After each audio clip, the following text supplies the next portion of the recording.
Welcome to the Explainer. If you're a Scrum Master or a team lead, you already know that continuous improvement is literally the heartbeat of Agile. But actually getting there? Yeah, that's the hard part. So today, we're going to take those exhausted, dragging sprint retrospectives and completely transform them into high-functioning, action-driven engines. Okay, let's dive right in by confronting a pretty painful reality. Why do project managers and developers alike secretly dread this specific calendar invite? You know the feeling. You book the room, you pull up the virtual whiteboard, and instead of this dynamic strategy session, you just get awkward silence. Or maybe worse, it turns into a repetitive group therapy session where everyone just complains about the exact same things as last time. It's so easy for teams to fall into this vicious cycle of passive complaining. It usually starts with unstructured, open-ended venting. Then it devolves into pointing fingers and blaming individuals instead of looking at the systems. And the result? You're just repeating the exact same problems every single sprint. Those action items you somehow managed to scribble down? Poof! Totally forgotten by Monday morning. It's a recipe for severe meeting fatigue, broken processes, and honestly, a total erosion of team trust. So how do we fix this? Well, we have to immediately shift the paradigm. We've got to stop the open grievance sessions and start using strictly structured frameworks that actually identify actionable flaws. Basically, we need to stop asking, hey, how do you feel about what went wrong, and immediately pivot to asking, okay, what are we actually going to do about it? One of the best ways to do this is with an action-oriented framework, like start, stop, continue. It forces the team to articulate exactly what they want to do moving forward. It's brilliant because it's just so incredibly simple. You spend your time defining exactly what new process or tool you need to start implementing, what specific bottleneck is draining your energy that you absolutely must stop, and what recent win you need to continue doing to make it standard practice. It's a game changer because it instantly pivots the team's energy straight toward forward momentum. And this brings us to the 5 whys technique. This is a step-by-step diagnostic tool that ensures we're blaming the system, not the human. Think about it like a giant puzzle. Imagine we missed a deadline. Why? Well, we were waiting on marketing copy. Why was it late? Marketing had other priorities. Why? Because we didn't give them an early heads up. Why no heads up? Because we lack a cross-team alert system. Boom, right there. We just turned a tense finger-pointing argument into a clear systemic flaw, a broken communication system that we can actually fix.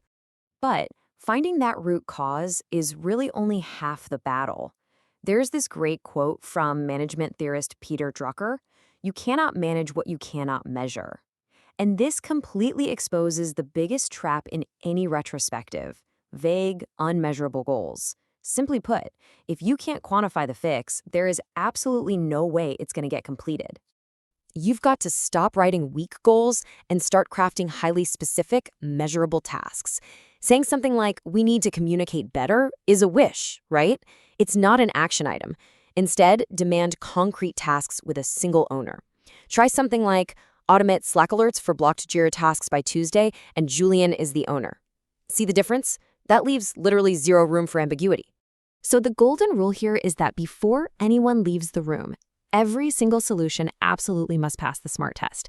It has to be specific, a clear, unambiguous task with one owner. It needs to be measurable, like tying it to a defined impact score. It must be attainable, meaning it actually fits within your current sprint capacity. It needs to be realistic to solve the exact root cause we just identified. And finally, time-bound. You have to give it a strict due date.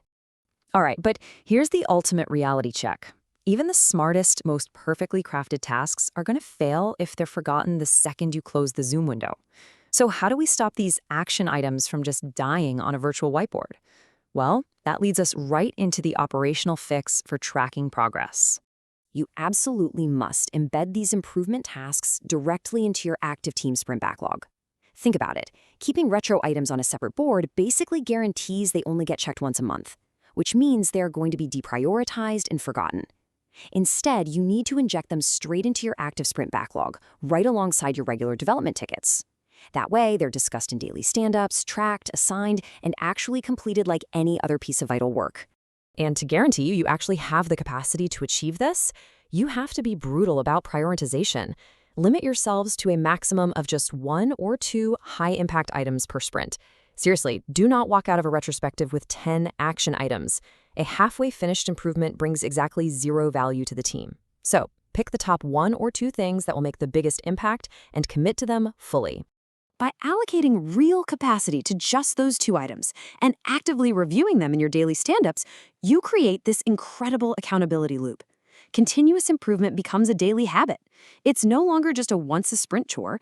It's on your daily radar, keeping the assigned owner accountable and keeping the entire team focused on evolving their processes in real time. Now, let's look at the ultimate trust-building habit.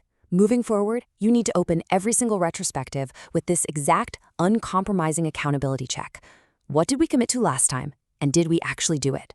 Before you generate even one new idea, look back. Did Julian automate those Slack alerts by Tuesday? If yes, celebrate it. If not, figure out why before moving on. This simple loop proves to the team that their feedback isn't just venting, it actually matters. If you follow this blueprint, if you structure your sessions, dig for the real root causes, write smart tasks, and bake them into your daily sprints, you're going to transform passive venting into unstoppable forward momentum. Stop complaining and start changing. So, as you head into your next meeting, I'll leave you with this. What will your team's first true action item be?